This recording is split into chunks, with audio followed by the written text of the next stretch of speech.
Hi guys, welcome back.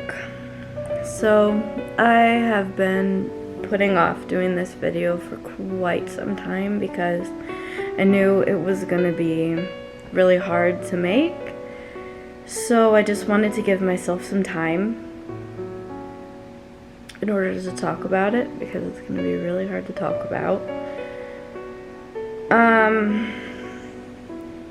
As most of you might know, my cat Tucker, he has been very sick. If you want to know, you know, the details of what he'd been going through, I'll link that video up here. You know, basically after months of him being sick, I had to put him down. It is literally one of the hardest decisions that I've ever had to make.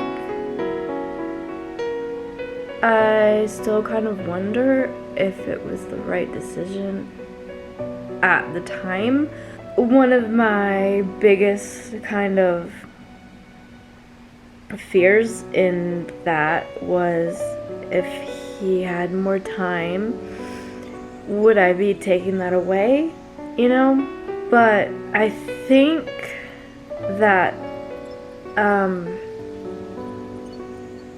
it was the right decision at the time, because a week before I ended up putting him down, I made a vet appointment to look at him, maybe in the x-rays again or whatever. I called the vet and told her the situation, and she said that, don't take him in that day because he seems like he's been in such good spirits, and he doesn't need to do x-rays or anything because we know what's going on, and we know what's happening.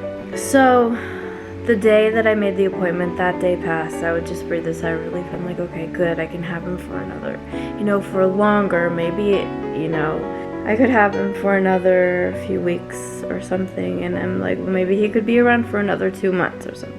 I was afraid that there was going to be an emergency that would happen whenever I came home from work, that I would come home and then he would, be needing to take him to the emergency vet or something like that. And I didn't want that to happen because I don't want him to suffer.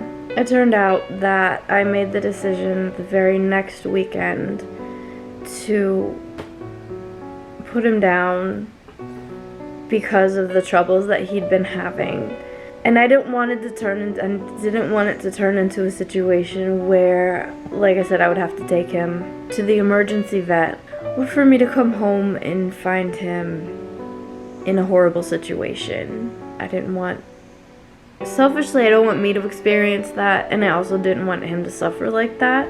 The day before, I was texting my mom, and I'm like, maybe I shouldn't go through with it the next day. It seemed like he was kind of doing better. I thought, I'll keep the appointment and I'll see what happens the next day.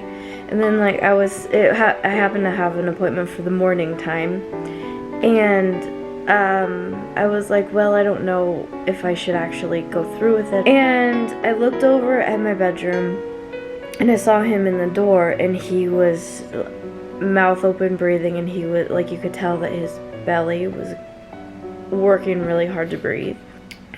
When he stood up from, he sat up, he would have to lay back down again, and then he would stand back up, and then he'd have to lay back down again.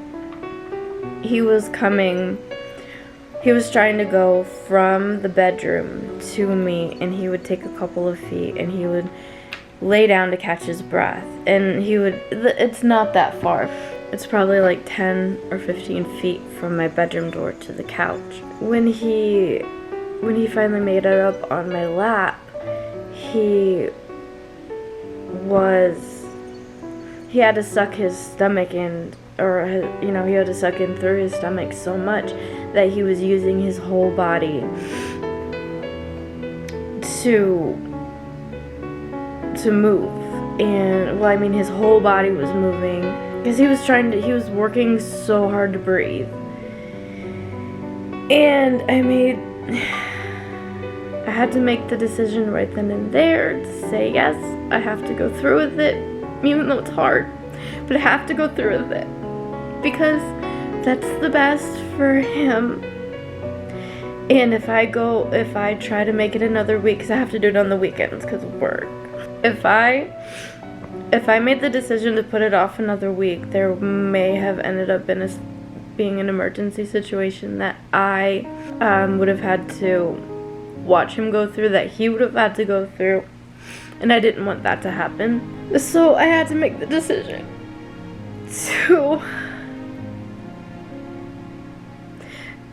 just enjoy my time with him as much as I could, right then and there. Just kind of hug him. It's still hard to talk about. I had to, just pet him and hug him and love him as much as I could. And then when the appointment time came, before I left with him, I just hugged him and said, I love you. I'm gonna miss you. I'm sorry. And then took him out, but instead of taking him in the carrier, I ended up getting a harness. I took him, instead of the cat carrier, I took him in a harness. He lost so much weight that the Scout is 10 pounds. The Scout is like 9 pounds. And if he's 10 pounds, he's like barely touching 10 pounds. And it used to be that Tucker was 16 pounds, much bigger than Scout. So I was able to take Scout's harness that I used, to try to take him outside before, and I put it on Tucker, and it fit because he had lost so much weight. And there was no way you would ever get that cat to even try to get into one of those things. But he was so weak and so sick that I was able to get it on him no problem. And I was able to carry him into the car outside. I mean, he was freaking out, but he wasn't able to fight me in order to jump down. And if he was healthy, there was no way I would have been able to keep him in my arms. So he was so sick. And so I carried him into the vet's office, and I was just able to say goodbye from there. But yeah, I miss him. I just wish he was here.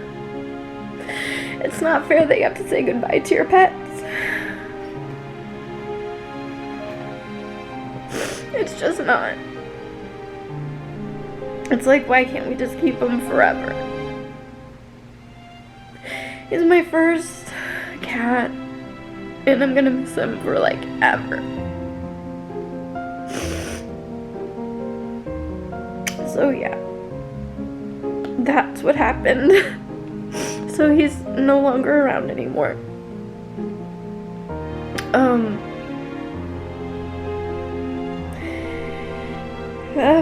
Yeah, I just wanted to give you guys a little bit of an update. And yeah, I guess that's where I'll leave the video. Bye guys.